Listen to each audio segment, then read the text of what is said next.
अनुच्छेद 370 के जितने प्रावधान थे उनके खात्मे के बाद एक साल में जम्मू कश्मीर कितना बदला है, कश्मीर कॉन्क्लेव कर रहा है इंडिया न्यूज। इस वर्चुअल कॉन्क्लेव में जम्मू कश्मीर को जानने समझने वाले तमाम बड़े नेता हमारे साथ में हैं, कश्मीरी पंडितों का रिप्रेजेंटेशन करने वाली तमाम शख्सियत मेरे साथ में है, देश के जाने माने पत्रकारों का समूह भी आगे लगातार मेरे साथ में जुड़ता रहेगा और पक्ष और विपक्ष की भी बात होगी। लेकिन हाँ, चीख चिल्लाहट की यहां पर हम बात नहीं करेंगे। हम ये चाहेंगे कि सभी का प्रॉपर और समान रिप्रेजेंटेशन रहे।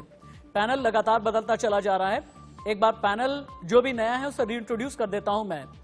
Ravinder Sharma, chief spokes person state Congress, मेरे साथ में जुड़ गए हैं।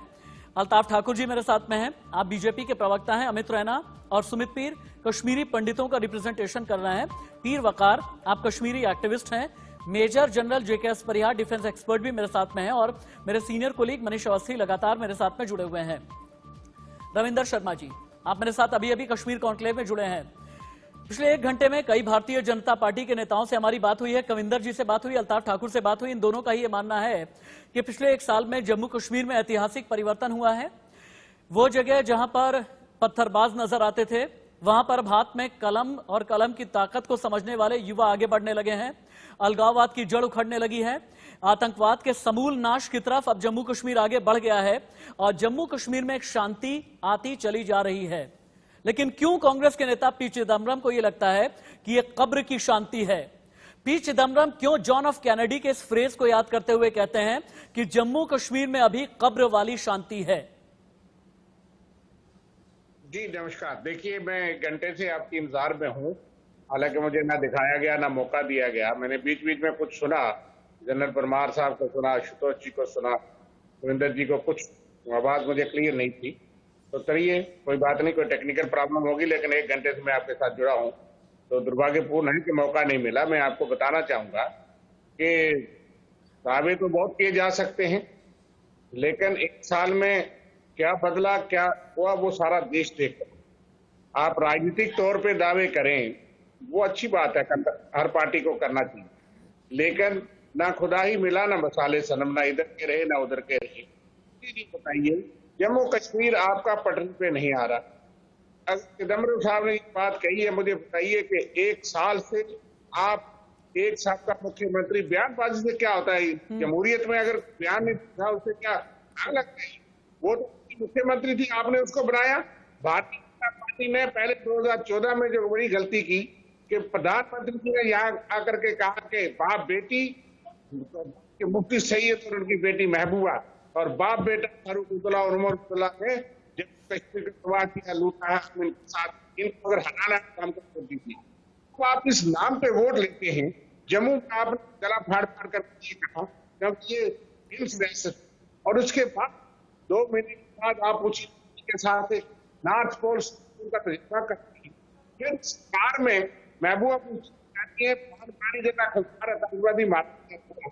और बीजेपी के ऊपर। रविंदर जी, बहुत माफी के साथ आपको रोकना पड़ रहा है क्योंकि शायद कोई टेक्निकल स्नैग है, शायद कोई नेटवर्क इशू है जिस वजह से आपकी आवाज ठीक तरीके से हम सुन नहीं पा रहे हैं। लेकिन जितना मैंने आपको सुना है, शायद अल्ताफ ठाकुर के पास हमें जाना चाहिए। अल्ताफ ठाकुर जी, कांग्रेस के नेता रविंदर शर्मा का कहना यह है कि 370 का हटाया जाना बिल्कुल ठीक उसी तरीके से है कि ना खुदा मिला ना विसाले सनम, न इधर के रहे ना उधर के रहे हम। अब इसका जवाब दें आप, और साथ ही जवाब यह भी दें क्यों ये कहा जा रहा है उमर अब्दुल्ला और महबूबा मुफ्ती की तरफ से कि एक सरकारी अधिकारी उनके पास में आए थे और उन्होंने ये कहा कि आपको रिहा कर देंगे, लेकिन उससे पहले आपको एक बॉन्ड भरना होगा। बॉन्ड भरने के बाद जैसे ही आपको रिहा किया जाएगा तो जम्मू कश्मीर 370-35 के खिलाफ या इस सब्जेक्ट पर आप कुछ भी नहीं बोलेंगे। क्या वहां पर जबान और आवाज दबाई गई है? मैं अभी रविंदर जी को सुन रहा था। कांग्रेस ने हमेशा ड्रामे किए और ये ड्रामेबाजी में यकीन रखते हैं। देखिए, कल जब इनका एक बड़ा नेता जो सेंटर में भी मिनिस्टर रह चुका और कश्मीर में भी बहुत बड़ा नेता है, सैफुद्दीन सोज साहब, उन्होंने कल एक बहुत बड़ा इशू क्रिएट करने की कोशिश की, एक ड्रामा यहां शुरू कर दिया कि मैं हाउस अरेस्ट हूं, और वो खुद दीवार से आके मीडिया को कह रहा है कि मैं हाउस अरेस्ट हूं, और ऐसा कुछ भी नहीं है।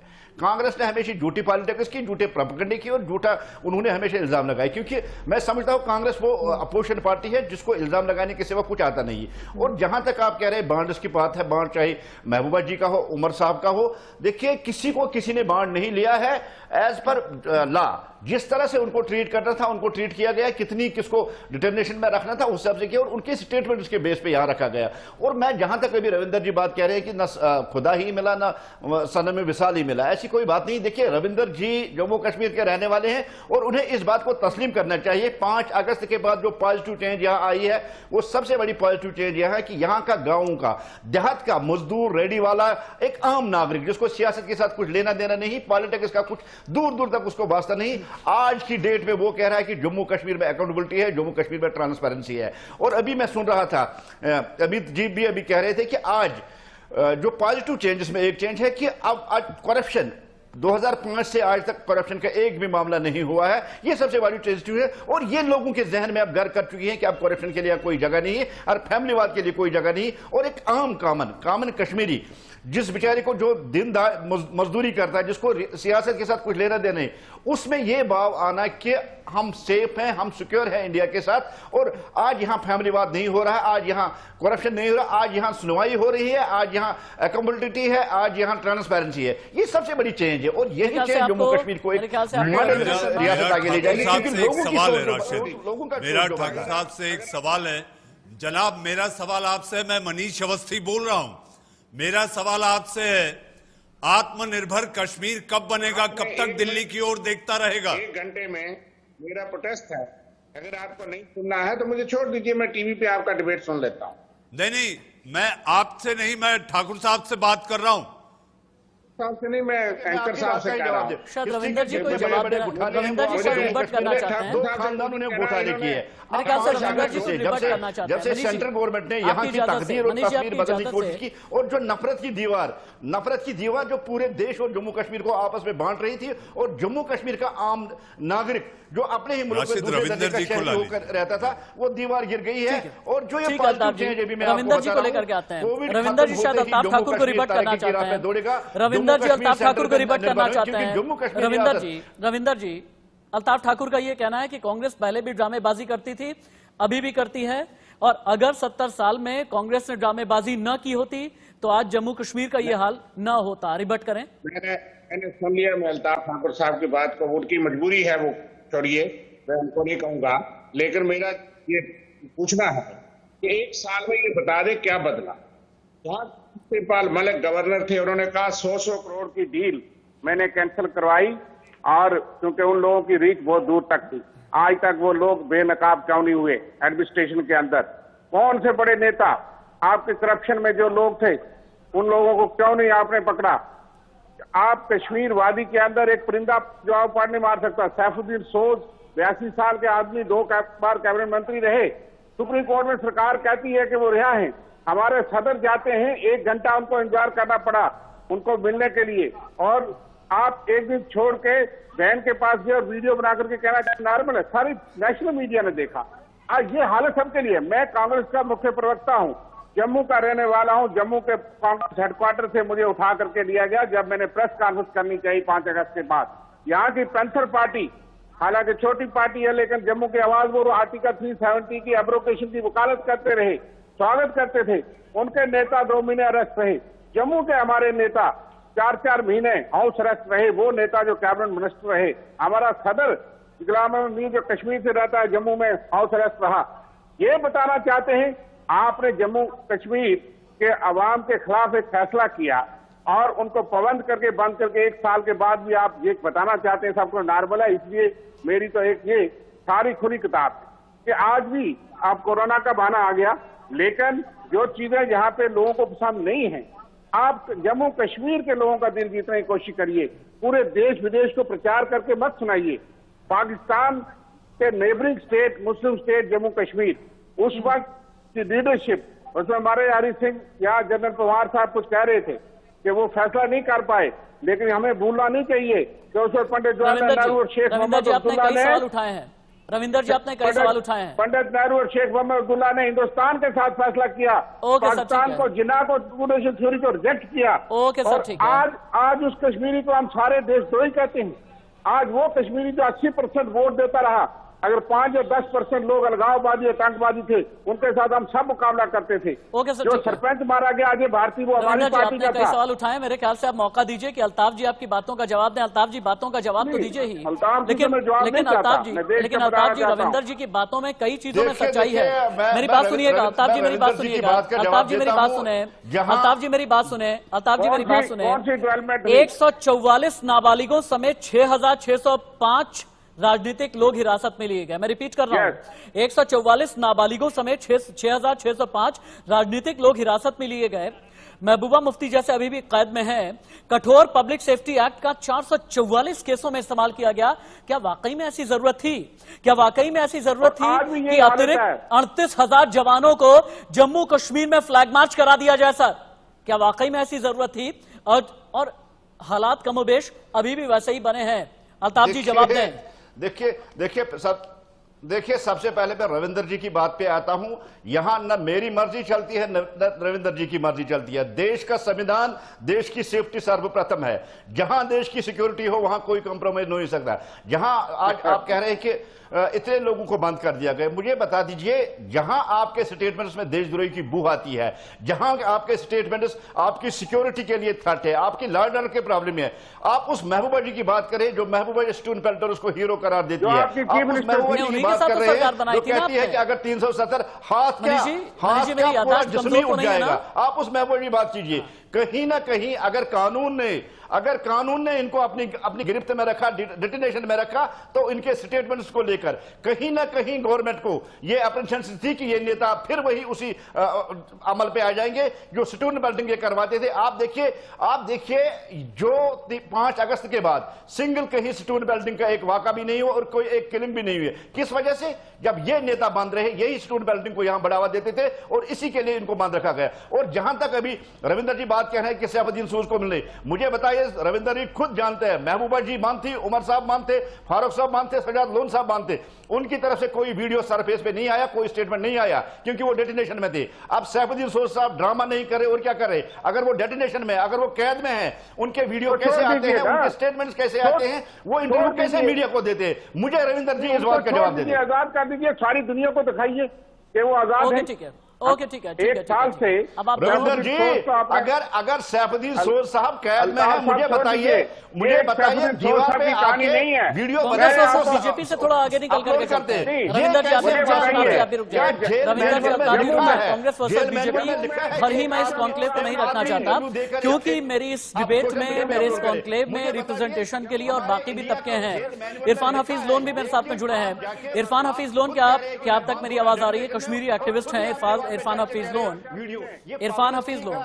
बहुत देर से मैं ये चाह रहा था कि आप सभी पैनलिस्ट को सुन लें, ताकि उसके बाद मैं आपके जरिए ये जान सकूं, क्योंकि आप युवा भी हैं इरफान हफीज लोन। और कहा यह जाता है कि कश्मीर में सबसे बड़ा परिवर्तन यह हुआ है कि वहां पर अब पत्थरबाज नहीं आते, नकली आजादी के नारे नहीं लगाए जाते, हरा झंडा नहीं लहराया जाता, जुमे के दिन जो है पाकिस्तानी झंडा या फिर आईसिस का झंडा नहीं लहराया जाता। क्या यह बहुत बड़ा परिवर्तन जम्मू कश्मीर में पिछले 1 साल में ना माना जाए? इरफान हफीज लोन।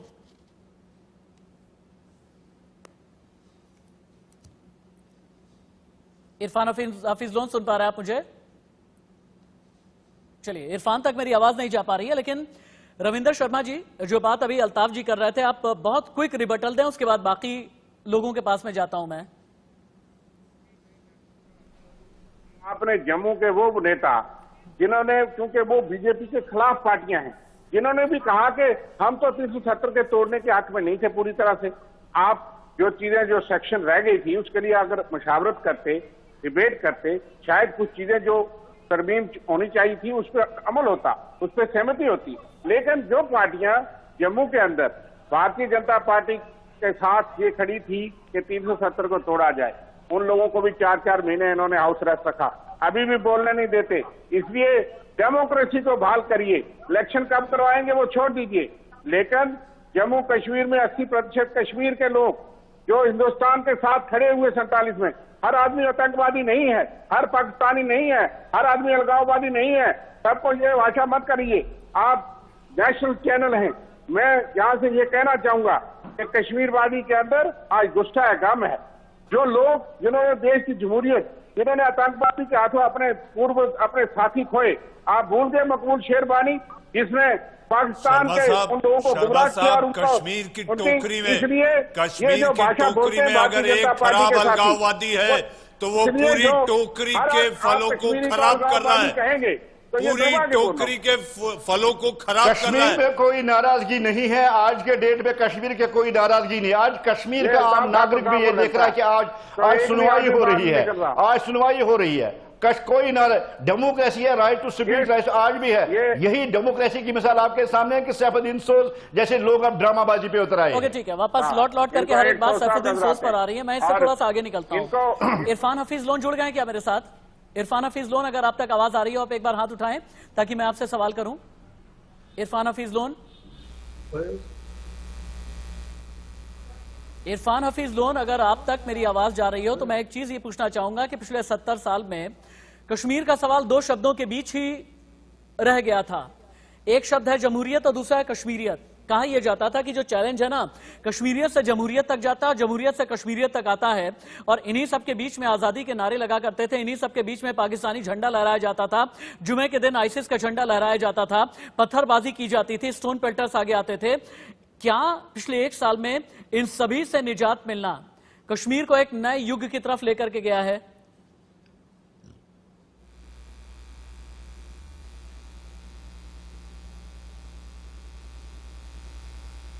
इरफान हफीज लोन, क्या आप सुन पा रहे हैं मुझे?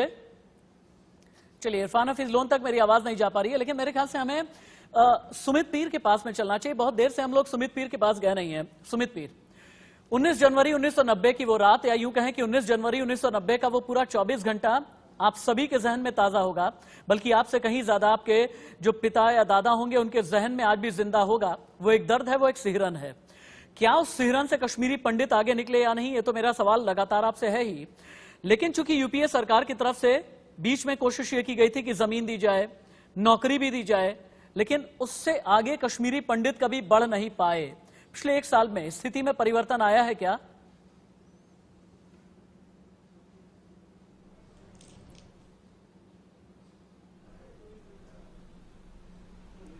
सुमित पीर, आप सुन पा रहे हैं मुझे?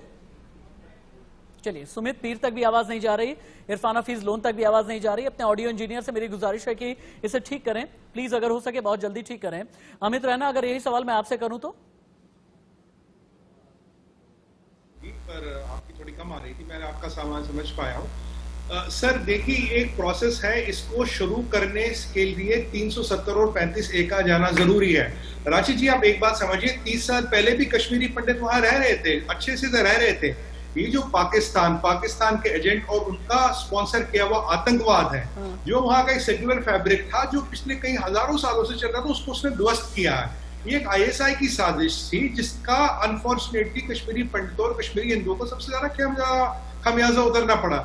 जब तक आप उन चीजों को डिसमेंटल नहीं करेंगे जिसमें हुर्रियत आती है, जिसमें ये टेररिस्ट आते हैं, जिसमें वो कश्मीरी पॉलिटिशियन आते हैं जिन्होंने इनको संरक्षण दिया, क्योंकि कश्मीरी पॉलिटिशियन की एक पैटर्न था। कश्मीर में वो इस्लामिस्ट होते, जम्मू आके वो हिज़्ब बनते और दिल्ली आके वो सेक्युलरिस्ट बनते।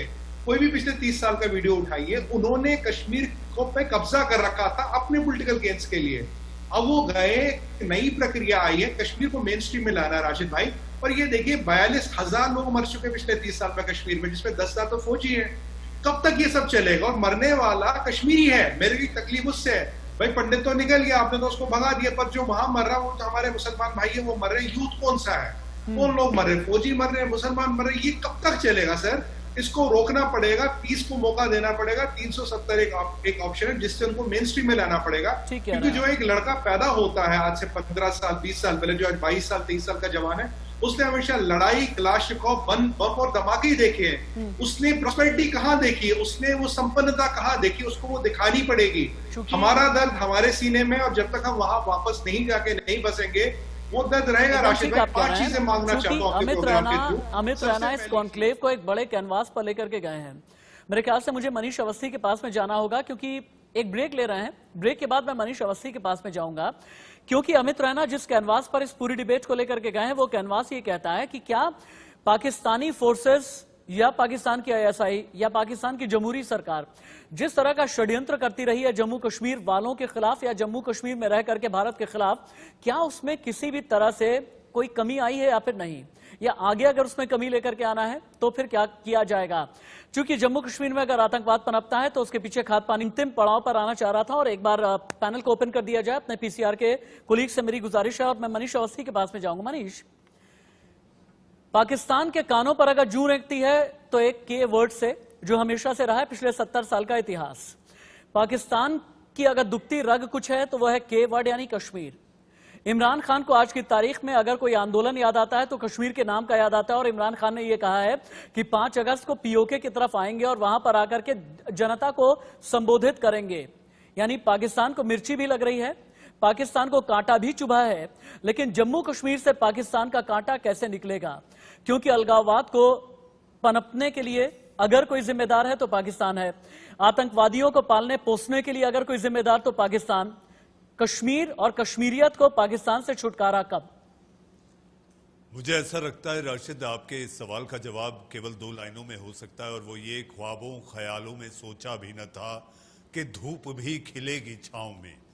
भारत सरकार ने जो 1 साल पहले ये जो फैसला लिया था उसको लेकर मुझे ऐसा लगता है कि सांप सूंघ गया पाकिस्तान को, तिलमिला गया, बौखला गया और उसे समझ नहीं आया कि क्या किया जाए क्या ना किया जाए। लेकिन इसके साथ साथ अगर आप एक चीज देखें, वो पाकिस्तान जो ये कहता था कि कश्मीरियों की आवाज हम हैं, अब पाकिस्तान को ये समझ नहीं आ रहा कि मैं तो अपने ही मुल्क की आवाज नहीं बचा तो मैं कश्मीरियों की आवाज कैसे बनूं।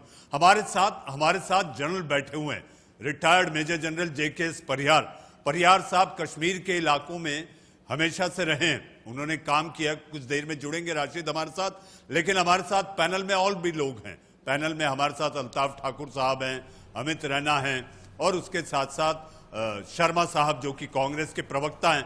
और जितना समय शर्मा साहब आपको दिया गया, आप ये कतई नहीं कह सकते कि ये जो एक वर्चुअल कॉन्क्लेव आज इंडिया न्यूज कश्मीर और कश्मीर के साथ 370 को लेकर कर रहा है, आपको बोलने का मौका नहीं दिया गया। जी हाँ, ऐसा बिल्कुल भी नहीं है। और हमारे साथ राशिद एक और नए मेहमान हैं। राशिद, मैं ये चाहूंगा कि आप नए मेहमान से शुरू कर जेकेएस परिहार पर जाकर हम इस कॉन्क्लेव का अंत करेंगे, जिस तरह से पाकिस्तान के अंत होने का भी अब वक्त आ गया। चलिए, पाकिस्तान वाले फैक्टर पर मैं मनीष आपके साथ ही आऊंगा, लेकिन विक्रम मल्होत्रा जी सीनियर लीडर हैं अपनी पार्टी के, मेरे साथ में जुड़े हैं। विक्रम मल्होत्रा जी, एक ऐसे वक्त में जबकि ये कहा जा रहा है कि जम्मू कश्मीर में अब जो नई राजनीति होगी वो किस दिशा में जाएगी, उसकी दशा क्या होगी, ये भविष्य के गर्त में है और भविष्य ही बताएगा और तय करेगा। एक ऐसी जगह पर जहां पर कश्मीर की आवाम के बीच में नेशनल कॉन्फ्रेंस की लोकप्रियता है, महबूबा मुफ्ती की पार्टी पीडीपी की लोकप्रियता है, पैंथर्स पार्टी की लोकप्रियता है और भारतीय जनता पार्टी और कांग्रेस वहां पर वर्चस्व में रहती हैं, रहा करती हैं। तो आपकी ये नई पार्टी, अपनी पार्टी, कश्मीर की राजनीति में अपना भविष्य किस तरीके से तलाशेगी?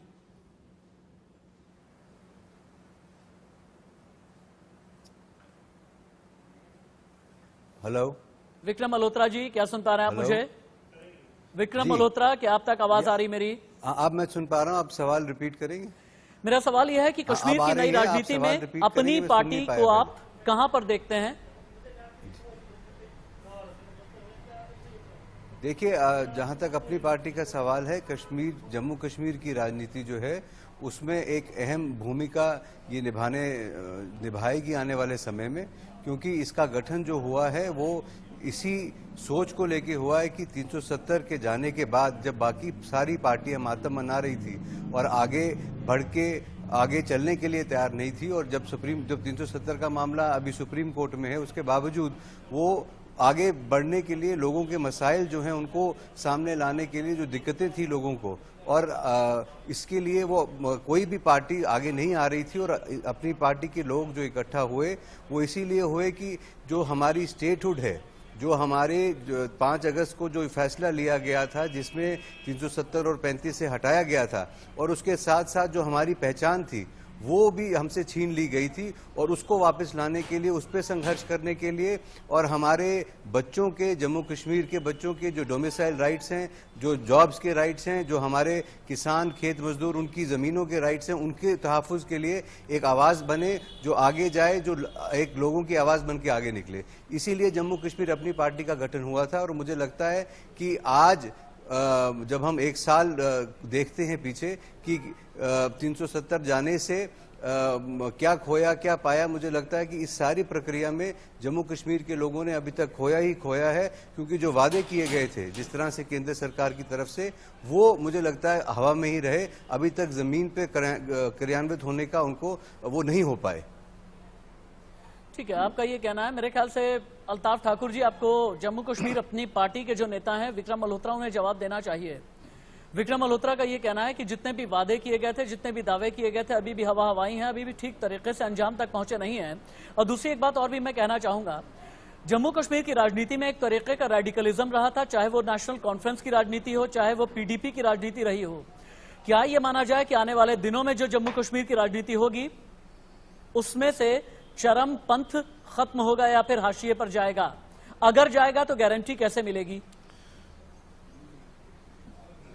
देखिए, जहां तक अपनी पार्टी की बात है, अपनी पार्टी को कुछ ही दिन हुए अभी वजूद में आए हुए, और ये मैं मल्होत्रा साहब से ये कहना चाहता हूं कि अभी पैंडेमिक में ही आपने तो अपनी नई पार्टी बनाई है, और जितने क्या क्या वादे किए थे उन वादों का कितना पालन हुआ ये मुझसे बेटर तो यही जानते हैं। लेकिन हाँ, अभी हम किसी को सीएम नहीं बना सकते, ये वादे शायद अभी हम कंप्लीट नहीं कर सकते। जब तक इलेक्शन होगा तब तक हम किसी को मनचाहा सीएम नहीं बना सकते, क्योंकि भारतीय जनता पार्टी कॉन्स्टिट्यूशन पे यकीन रखती है और इंडियन कॉन्स्टिट्यूशन पे ही हमेशा चलने वाली है। किसी को सीएम या एडमिनिस्ट्रेटिव काउंसिलर भी हम नहीं बना सकते, ये बात मल्होत्रा जी मान ले। और जहां तक आप चरमपंथी की बात कह रहे हैं, देखिए 2-2 सर्जिकल स्ट्राइक्स के बाद जो पाकिस्तान की इंफिल्ट्रेशन यहां होती थी, 2-2 सर्जिकल स्ट्राइक करने के बाद पाकिस्तान की हिम्मत टूट चुकी है। मैं नहीं कहता हूं 100% उसने यहां इंफिल्ट्रेशन बंद किया है, वो आज भी आतंकी बेचता है, आज भी आतंकवाद यहां वो स्पॉन्सर कर रहा है, लेकिन बहुत फर्क आ चुकी है। मैं सिंगल एक लफ्ज में आपको इस बात का जवाब देता हूं, उनका सबसे बड़ा आर्किटेक्टर, उनका सबसे बड़ा एजेंट, जिसने जम्मू कश्मीर में मिलिटेंसी दी, जिसने जम्मू कश्मीर में दहशतगर्दी दी, जिसने जम्मू कश्मीर में हुर्रियत दे दिया, जिसने जम्मू कश्मीर में भारत के खिलाफ एक वक्त जो सबसे मजबूत आवाज यहां मानी थी, सईद अली शाह गिलानी। आज सईद अली शाह गिलानी को भी इस बात का उस बात आप सुनिए, मेरी बात सुनिए, पाकिस्तान के प्रभाव को अभी भी आप लोग कम नहीं कर पाए हैं। पाकिस्तान किसी भी तरीके से नहीं, वही मैं बात कर रहा हूं। देखिए आज गिलानी को, आज गिलानी को भी अनरेस्ट क्रिएट, आज गिलानी को भी इस बात का पता, आज भी गिलानी को इस बात का पता चला है, आज उसको पता चला है कि अब यहां पाकिस्तान की बोली नहीं बोली जा सकती है। 2-2 बार अंदर घुस के मारने के बाद अब यहां जो उनके साथ जो हालत हुई है उस बात को समझ चुका, और लाइफ के उस स्टेज पे आज उसने रिजाइन कर दिया। यही भारत की नीति की जीत है, ये भारत की जीत है कि आतंकवाद और जो हुर्रियत है कभी। अपनी बात की शुरुआत में आपने एक बात बोली है कि अभी तो इलेक्शन हो नहीं रहा है, जब इलेक्शन होंगे तब हम देखेंगे कि सीएम किसे बनाना है या नहीं। मैं एक हाइपोथेटिकल सवाल आपसे कर रहा हूं, भारतीय जनता पार्टी का सीएम पद का चेहरा क्या कोई कश्मीरी पंडित हो सकता है? नहीं, देखिए भारतीय जनता पार्टी में इनर डेमोक्रेसी है। अब कौन सीएम होगा, कब सीएम होगा, वो इलेक्शन पे बताया जाएगा। मैंने सिर्फ इतना कहा कि अभी जो वादे हमने किए हैं, वादे हमने कंप्लीट किए, लेकिन बिना इलेक्शन किसी को सीएम नहीं बना सकता है या नहीं। देखिए ये कॉन्स्टिट्यूशनल पोस्ट है, इसमें ना हिंदू है, ना मुसलमान है, ना सिख है। सीएम एक कॉन्स्टिट्यूशनल पोस्ट होता है, हमें उस पोस्ट का एहतराम करना। जो भी पार्टी की तरफ से आएगा, हम आने वाले दिनों में अगर आपका कोई मुख्यमंत्री पद का चेहरा होता है कश्मीर में, तो क्या ये कश्मीरी पंडित भी हो सकता है या नहीं? देखिए, पहली बात तो अल्ताफ ठाकुर साहब जो कह रहे थे, विक्रम मल्होत्रा जी हमारे दोस्त हैं, कि उन्होंने जवाब दिया कि अभी मुख्यमंत्री या एडवाइजरी काउंसिल नहीं बना सकते। ये बात कहाँ से आई? जमहूरियत में, डेमोक्रेसी में चुनाव के बाद ही लोग बनते हैं, तो इनके जहन में क्या क्या चीजें हैं। बाकी यह है कि देखिए, चुनाव होगा, अभी तो चुनाव की संभावना नहीं नजर आती। ये तो तय करके नहीं किया जाता कि हिंदू बनेगा, कश्मीरी पंडित बनेगा, मुसलमान बनेगा, ये बात तो नहीं होनी चाहिए।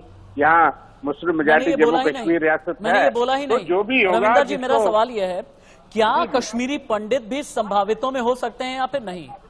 उसके बाद मेरे ख्याल से मनीष जी भी कुछ बोलना चाहते हैं। रविंदर जी, संभावित बताएं। देखिए, कश्मीरी पंडित जो हैं वो विस्थापित हैं, एक माइनॉरिटी है, अगर कुल मिलाकर के आप देखें वो कश्मीर के हिंदू हैं। जम्मू कश्मीर में हिंदू और मुसलमान, कश्मीरी पंडित उनको कहा जाता है क्योंकि वो कश्मीर वादी में है। तो ये नहीं कि कोई अलग कोई कम्युनिटी है, लेकिन जरूर कश्मीर में बहुत बड़ी माइनॉरिटी थी। अब चंद लोग वहाँ हैं, लेकिन इनका तो दावा था कि हम कश्मीरी पंडित को वापस ले जाएंगे।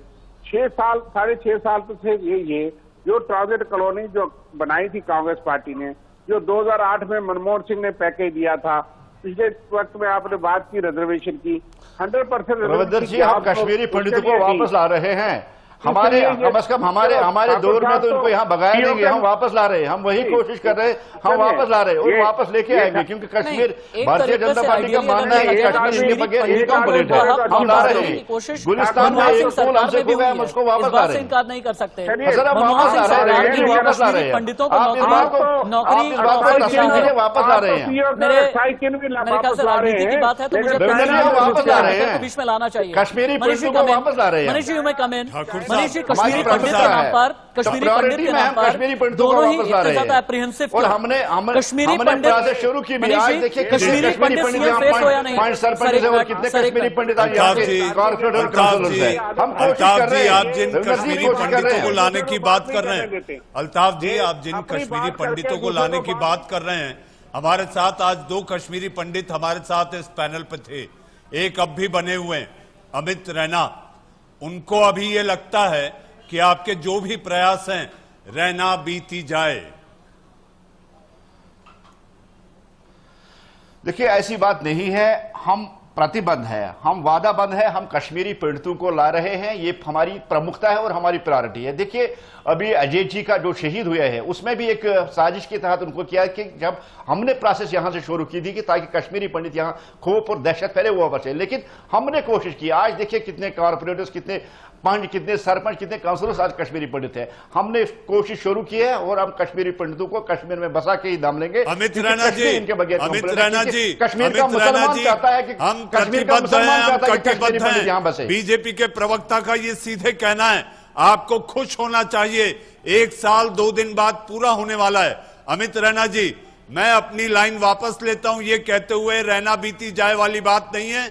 अब एक नई किरण, जी हां, एक उम्मीद की नई किरण आपके सामने इन्होंने कह दी है कि आपको ये वापस लेकर आ रहे हैं।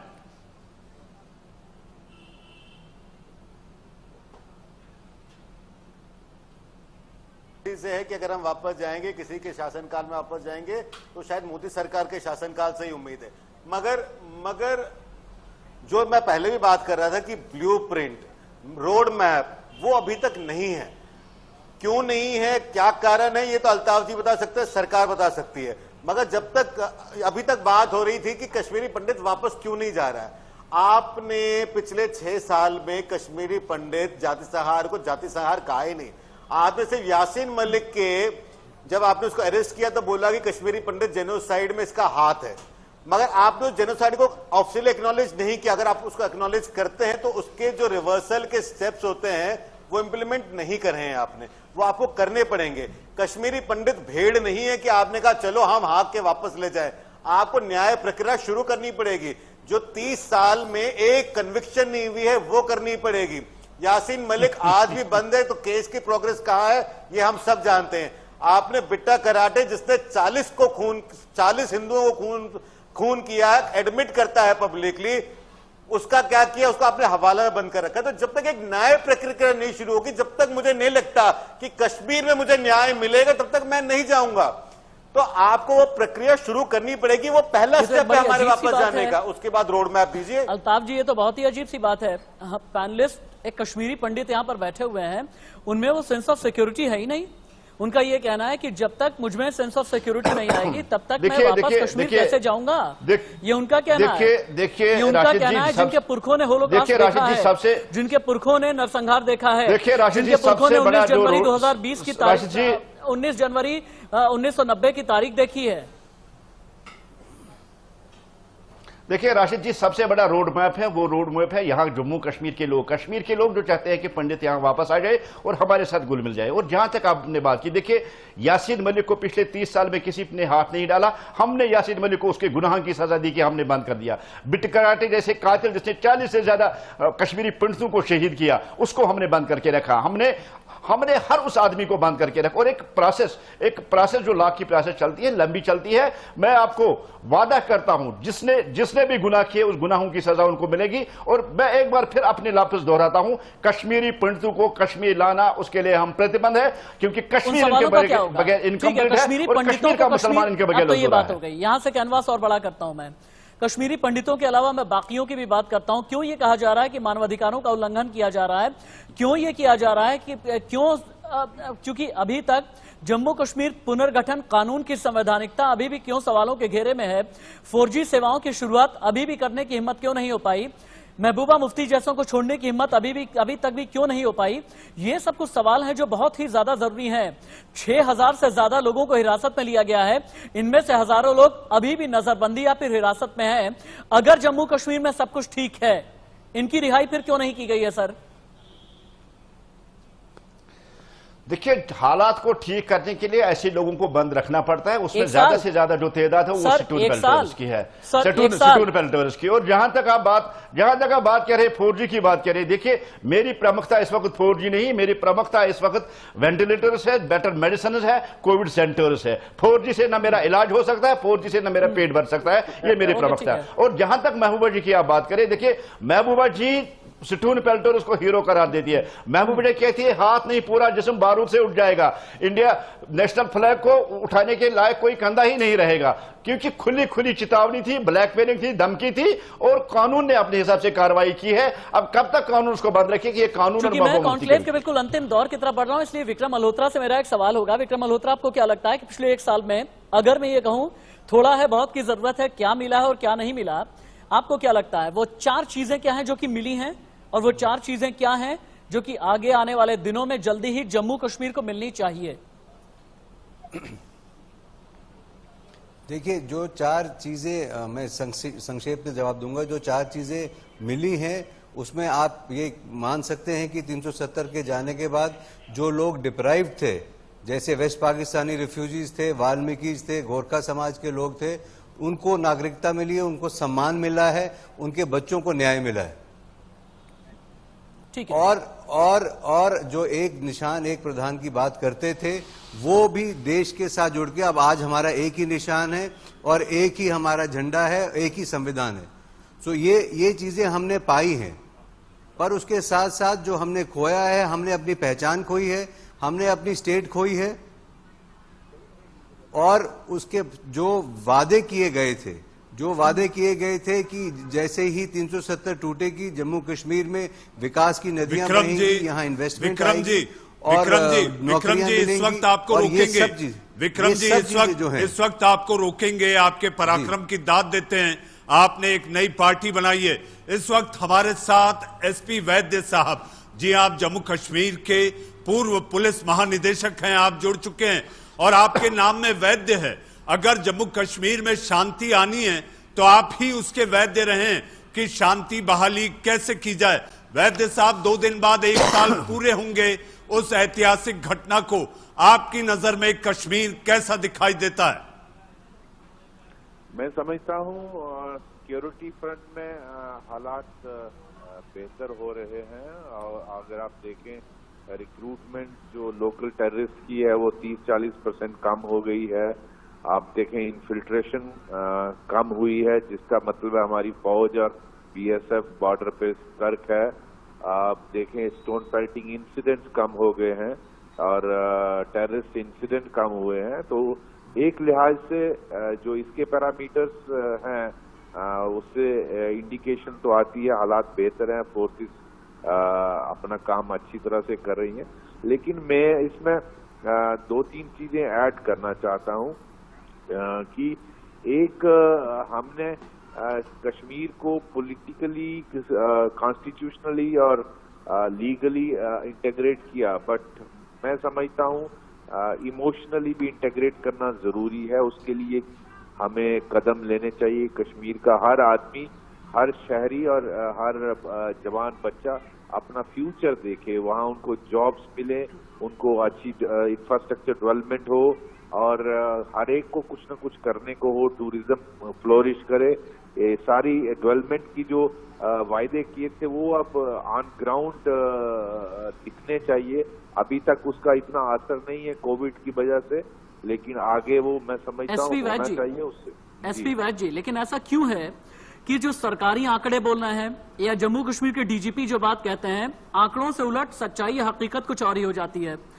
जम्मू कश्मीर के डीजीपी या फिर आईजीपी की तरफ से यह कहा गया बीच बीच में कि 7 जिले आतंकवाद मुक्त कर दिए गए हैं, कठुआ, राजौरी, पुंछ, रियासी, उधमपुर, रामबन और डोडा। जैसे ही ये बात कही जाती है वैसे ही पता ये चलता है कि दक्षिणी कश्मीर में कुछ और आतंकवादियों के बारे में पता चल गया। क्यों ये हकीकत बिल्कुल अलहदा होती है?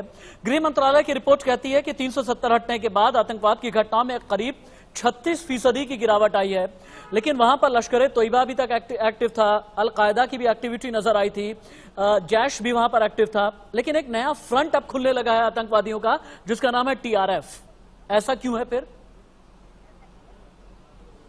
आप जिलों के नाम लेने जो आतंकवाद से मुक्त हो गए वो 370 से पहले भी मुक्त थे कि जम्मू रीजन के जितने भी जिले हैं उसमें एक ही डिस्ट्रिक्ट था जो किश्तवाड़, उसमें 2-3 टेररिस्ट थे, वो उनको एलिमिनेट किया। लेकिन कश्मीर वैली में टेररिज्म में कमी जरूर आई है क्योंकि इन्फिल्ट्रेशन में रुकावट आई है उसकी वजह से, और रिक्रूटमेंट लोकल कम हुई है।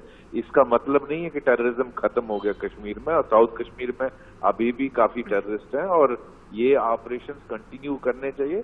मैं ये कह रहा हूं कि ये कंटिन्यू रहना चाहिए क्योंकि पाकिस्तान बंद करने वाला नहीं है, लेकिन हमारी तरफ से इन फ्रंट्स पे ऑपरेशन कंटिन्यू रहने चाहिए और हमारी तरफ से कोशिशें होनी चाहिए ताकि जो नई रिक्रूटमेंट है वो बंद हो, और जो पाकिस्तान इंस्टिगेट करता है नए लड़कों को, यंग लड़कों को, वो नहीं होना चाहिए। अगर राशिद, इस वर्चुअल कॉन्क्लेव के अंत में मैं केवल यही कहना चाहूंगा, कश्मीर पर हमारा ये कॉन्क्लेव था, फिर जहांगीर की उस लाइन से इस मंगल कामना के साथ कि घर फिरदौस बरे रूए जमीयस्त अमीयस्त अमीयस्त अमीयस्त। इसका मतलब यह है कि अगर धरती पर कहीं पर भी जन्नत है तो जम्मू कश्मीर में ही ये जन्नत है।